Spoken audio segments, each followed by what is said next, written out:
All right, this is Phase 12 Thursday's program. We are going to be doing straight sets for 4 rounds, 25 seconds of work, 25 seconds of rest with a 1-minute transition between each station.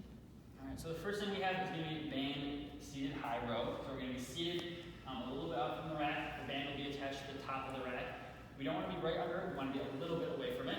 So what we're going to do, have our feet flat. We're going to be sitting up nice and tall. Hands are going to be on the outside of the band. We're rowing in, about to the bottom of our rib cage, right about the belly button area. And then lighten the band back up, rowing down, and back up. How do we do this? Big thing, we want to make sure we're not leaning or anything like that. And then we want to actually be going all the way down, keeping those elbows tight, back up, all the way down, keeping the elbows tight, back up. Right? So make sure they're getting all the way down, right about to their belly button, right about that area. So that's the first station. We'll have some different bands set up, black and red, and probably purple up here, try to challenge people a little bit. That's the first station over there. Next thing we have is going to be over here. We're going to have dumbbell floor press. So for this, we're going to have 2 dumbbells here. We're going to be laying on our back. Feet will be flat. And then we want to show them how to get into position first. It's really important, especially for heavier weights. So what they're going to do, grab the one weight, put it above their knee on their leg, right above their knee. Other leg, same thing, above their knee there. And then we're going to lean back into our position right here. Like I said, it's really important for other weights because we don't want them picking up off the ground because it could cause some shoulder issues, so we don't want any of that. Then, all we're going to do, keeping the back flat and the head flat, pressing all the way up, and then all the way back down, all the way up together, and back down. Not super complicated, just make sure, like I said, they're pressing all the way up and keeping their back flat, and then make sure we're teaching them how to get into that position, laying them on our legs there. Alright, so that's the second station. Third thing we have is going to go by the wall. We're going to have wall balls. So for this, they're going to grab medicine ball. You do want to try to go heavy if they can for this, so we'll have some heavier balls over here. First thing they want to do, grab the ball, have it by the top of their chest. They're going to be facing the wall here, feet shoulder width. Then all they're doing, squatting all the way down, exploding up, throwing it over the wall, catching it down, and back up. So it is okay if they catch it, go right back down. You want to try to get it to be a little fluid if they can. But we also want to make sure they're resetting. So we don't want them catching it out here. We don't want them going down like this to throw it. Right, we want it right here, squat down, throw it up, catch it, and then reset it. Now the goal with this is to try to get it above the gray line. So if they can get it way above the gray line, they can probably go heavier. If they are not making it, that's probably either a good weight if it's close, or if it's really far, probably need to go a little bit lighter on this one. But really just make sure we have good spots, good squats, and explode up, throw that ball up over the line there. Now, if you have someone that has knee issues, that cannot get into that squatting position, what we want them to do is going to be a medicine ball chest pass. So instead of squatting, we're trying to do a squat. We want to make sure we're having the ball right in front of our chest, just passing into the wall, just like that. Again, that would be only if they have knee issues that prevent them from squatting. Otherwise, we're on to do wall ball, but if they cannot squat, get that explosive movement, we're going to have them do a chest pass over here. Alright, so that is station number 3. The next station we have is going to be over here on the turf. We're going to have a slider single leg deadlift. So what we're going to do for this, we're going to have some sliders set out. We are going to be weighting this. I'll get that in a minute here.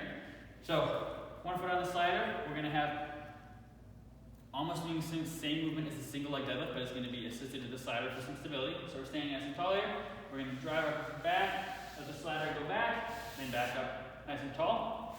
Driving into the back, slide into the knee, keep the back flat, up nice and tall. So really the focus here, working on that hip hinge movement and the single leg stability, but adding that little bit of assistance helps keep them a little more stable. So again, we're sliding back, keeping those hips going back to slide the whole time, up nice and tall.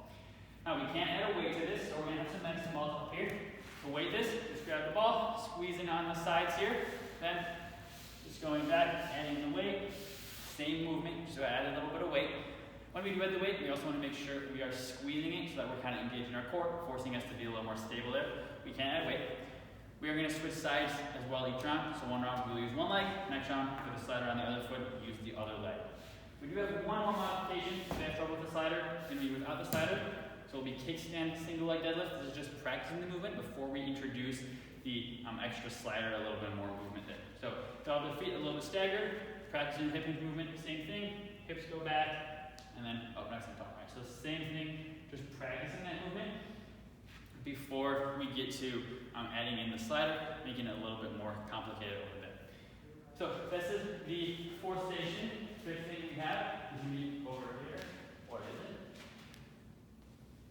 We're going to have Flutter Kicks for the next station. So the fifth station, Flutter Kicks, is going to be on the ground here. We're going to be on our back. We're going to have back flat, like I said. First thing we want to do, get our hands, put them underneath our hips, right about on the bottom of our butt here, to help keep our back flat. We want to make sure we're keeping that back flat the whole time. Then, we're going to have our toes pointed, feet off the ground. We're moving our legs a little bit here, just going, keeping them close to the ground, and just moving them up and down. Now this, like I said, keep the back flat, that's what we're looking for, and then we do not want to be having their legs really high, so keep those toes pointed, keep them close to the ground. Now, to challenge them, what we can do is go to a hollow hold, so arms extended, head a little bit off the ground, adding a little bit of challenge there, so this is a little more challenging. If they have trouble with regular flutter kicks, what we can do is go to a dead bug. So for this, arms or legs up there, arms up here, then we just go out, both arms out, both legs up, and back, out, and back. And then, if they still have a little trouble with that, we can go alternating, so one arm at a time, and then our other leg, making it a little bit easier if they have trouble with the flutter. So otherwise, we want people to get going with the flutter kicks, not super long arms, so try to encourage them to get doing the flutter kicks if they can. So that is the main workout. We are going to have a finisher. Today what we are going to have for the finisher is going to be a 4-minute finisher, a 4-minute AMRAP. It's going to be 3 exercises. We're going to do 5 reps for the first one, 10 of the second one, 15 of the third one, so 5, 10, 15. 3 exercises, like I said. The first thing that we're going to have is going to be Bootstrappers. So for this, we're going to grab a weight here. We can use a kettlebell or a dumbbell for this one. If we want to weight it, we can also do it unweighted. So, unweighted, all we're doing, down here, our deep squat, we're driving our hips up and back down, just regular Bootstrappers here. If they want to weight it, they can with a kettlebell or a dumbbell, just hold the sides of it, down and up, so adding that little bit of extra weight there. If someone cannot be in this deep squat position, what we're going to do is do a rack squat. So we can come over to a rack, and we can even do it by the wall here, but all they're going to do is hold onto the rack, be squatting down and up. So I have a rack over there, they can walk over by and do that, position themselves over there, if they can't get in that deep squat position. So we're going to do 5 of those. Then we're going to grab a band. We're going to have band push press. So they'll grab the band, they're going to stand inside of it, have it about shoulder width right here. Then we're going to push press, so we're going to dip down a little bit, press up overhead, dip down a little bit, press up overhead. So we're not going all the way down, just a little bit of dip, and then press, explode up, get all the way up overhead with the band. Now, if they have trouble going overhead with that movement, they can do band pull aparts. So for that, we're going to have our arms all the way extended here, out to the side, and back in. But again, this is only if people cannot go overhead. We don't want people doing this just because it's easier. We want to actually make sure that they have a shoulder issue if they're doing the pull aparts. So make sure they got that, and then if they need to, they can do the pull aparts. So we're going to do 10 push press for that. And then the last thing we have is going to be crush grip row. So for this, everyone's going to need to grab a dumbbell. Probably don't need to go super heavy for this. They are going to be using a lot of dumbbells, so do try to challenge them, but they probably don't need to go super heavy. What we're going to have here, grab the dumbbell, grab the sides of it, hips back, arms pressing on the weight in the middle, we're drawing up and down.